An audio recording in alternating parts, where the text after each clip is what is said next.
Have I told y'all this? My name is Nelda Spell Mitchell. I'm going to read you a story about my husband, Dennis Mitchell, his involvement about cutting wood. Now this is trees, cutting trees.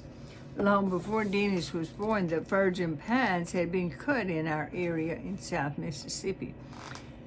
This event left acres of hardwood trees that grew in the wetter hollows. By the time Dennis was 10 years old, the hilltops were replenished with fast-growing young pine trees. Someone had figured out how to grind up and cook the young pine trees to make paper. A big paper mill that was built at Bogalusa, Louisiana was the first one that I knew about. When I was a child, there were times when the barometric pressure and wind were just right that we could smell that mill. Even though it was 100 miles away, it smelled just like rotten eggs. Ugh. Then a Mr. Mason learned how to grind and cook hardwood trees and make building material, and he called them masonite. He built a large masonite plant at Laurel, Mississippi. Several years later, Mr. Holden Rhymes built a veneer mill in the Cola community near Collins. He made veneer for use in making plywood out of poplar trees and sweet gum trees, mostly poplar. So by the time Dennis was big enough to help, the hardwood trees would be sold for pulp or veneer and the young pines for paper. Now notice that I said Dennis was big enough because he was larger in size and he was very strong and he could do jobs at an earlier age than most other children. Also, he had a burning desire to be in the middle of all the farm-related activities even before he was able to do the required work. It was during his growing up years in the 1940s and 1950s that Dennis's dad, Mr. Bury Mitchell, did most of his wood cutting on his farm east of Collins. Mr. Bury was a row crop farmer, but the sale of wood supplemented the undependable income of cotton crops. He had the help of sharecroppers Leonard Knight, Benton Sumrall, Cliff Pitts, Marshall Crosby, and Seal. Dennis never knew Seal's last name. Sometimes Dennis's older brother Tony would help. Toward the end of the wood cutting and the sharecroppers had moved on to better jobs, Mr. Bury had help with day laborers, one of which was Loomis Caves. They would cut wood in the wintertime and after the crops were laid by in the summer.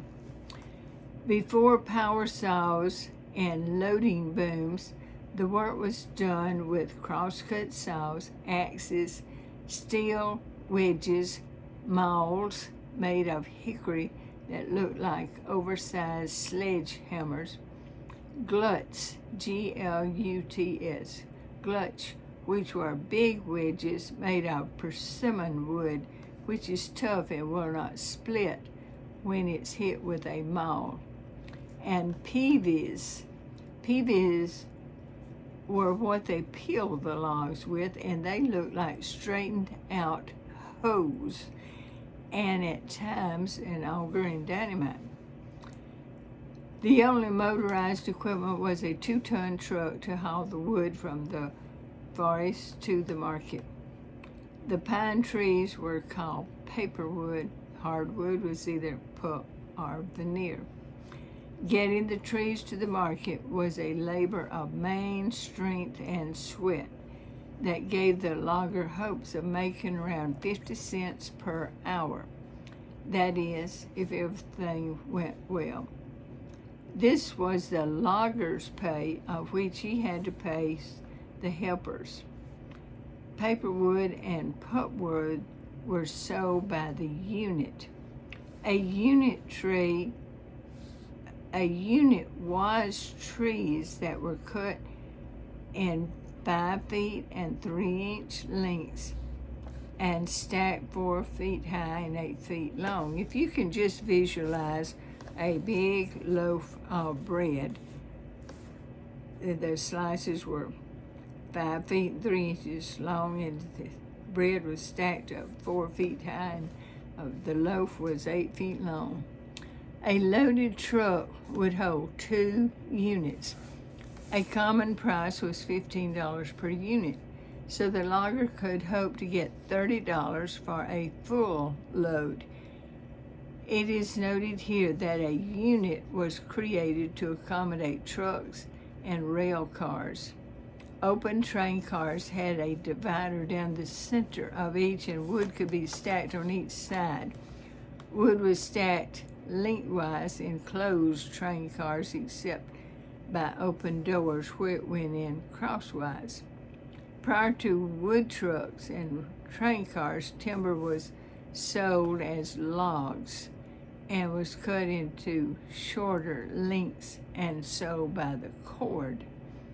A cord is a big giant loaf of bread. It looks like it.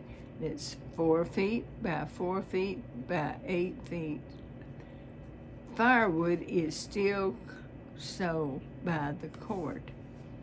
The buyer had a measuring stick, and he would measure the load down to the penny. The same measuring stick was used for paper and pulpwood. The two were never mixed on a load because they were carried to different places.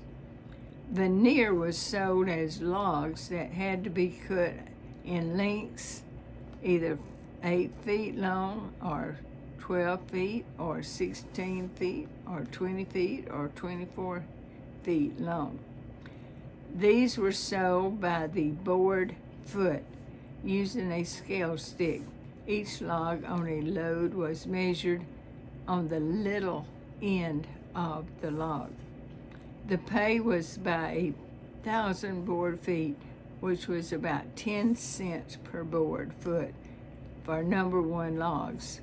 If the log had a few knots, the pay was reduced. If it had lots of knots, it was culled and you had to take it back home. Veneer logs did not have to be peeled. The mill would trim off the bark and cut off any excess wood from the big end of the logs to make them perfect cylinders so they could be shaved into long sheets.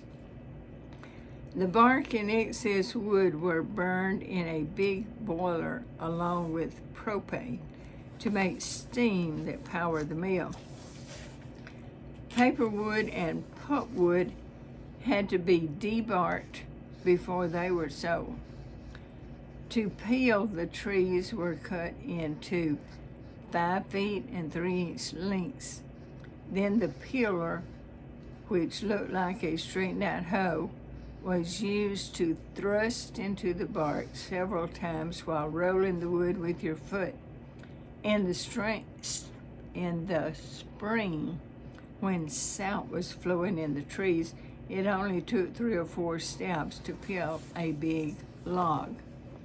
The peeled logs were picked up by hand and placed across the truck. Many times the logs were so slick with sap they would not stay stacked. So after a few were on a truck, a shovel of dirt was thrown on them so they would stay in place.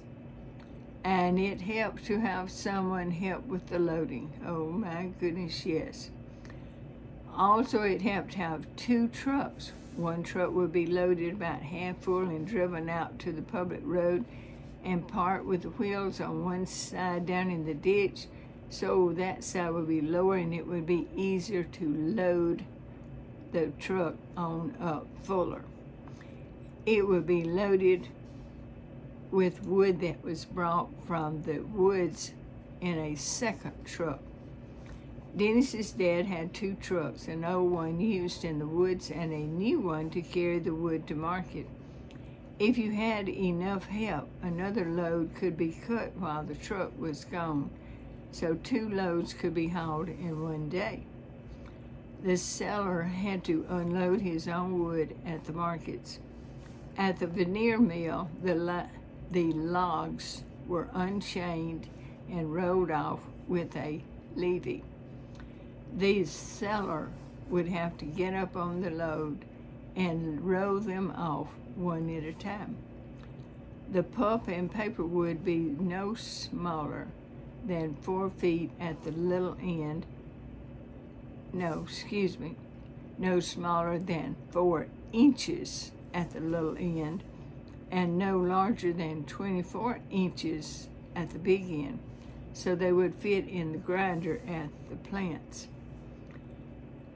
In the later 1940s and early 1950s, Dennis's dad cut lots of big poplar trees for pulpwood.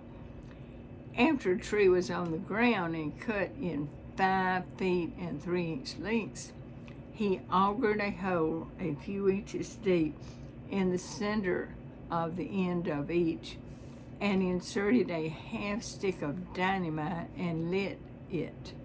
The explosion would split the log in sizes that could be lifted onto the truck that would fit into the masonite mill. This was a few years before Mr. Rhymes built his mill. If Mr. Bury had been able to foretell the future, the big poplar trees would have brought 4 times as much money if they had been sold to Mr. Rhymes for a veneer mill than for pulp at the masonite mill. The sticks of wood had to be unloaded by hand. The paper wood was loaded into closed-in box cars at Collins. The loaded trucks would be driven as close to the railroad tracks as possible. A paid employee would be there to direct where the wood was to be stacked inside the blazing hot cars. If a boxcar was a half full from a previous transaction, you had to stack yours up to the ceiling. This job was one of torture, and it always helped to carry someone to help, for each stick weighed around 100 to 300 pounds. It was a toss-up about which was the worst job, to stack wood in a closed-up boxcar in 100 degrees plus temperature in the summer, or to try to get a loaded truck out of the woods when the logging roads were knee-deep in mud from too much rain that caused the truck to wobble through mud holes in the road, and the entire load would slide off on the hillside only to be reloaded. Oh my goodness. Unloading at the market at the masonite plant, the wood was stacked outside very neatly in 12 feet high stacks. Then in the 1950s, masonite got mechanical unloaders and loaded the wood for you. Oh, McCulloch came out with a 1-person power saw around the time Dennis and I got married in 1955. Dennis bought one, and his dad let him cut wood every Saturday and other days when he was out of school. When he finished college in 1960,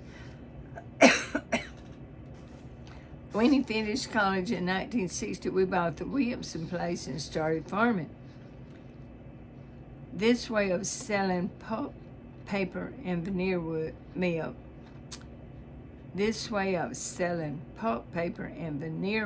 helped us to stay afloat for many years.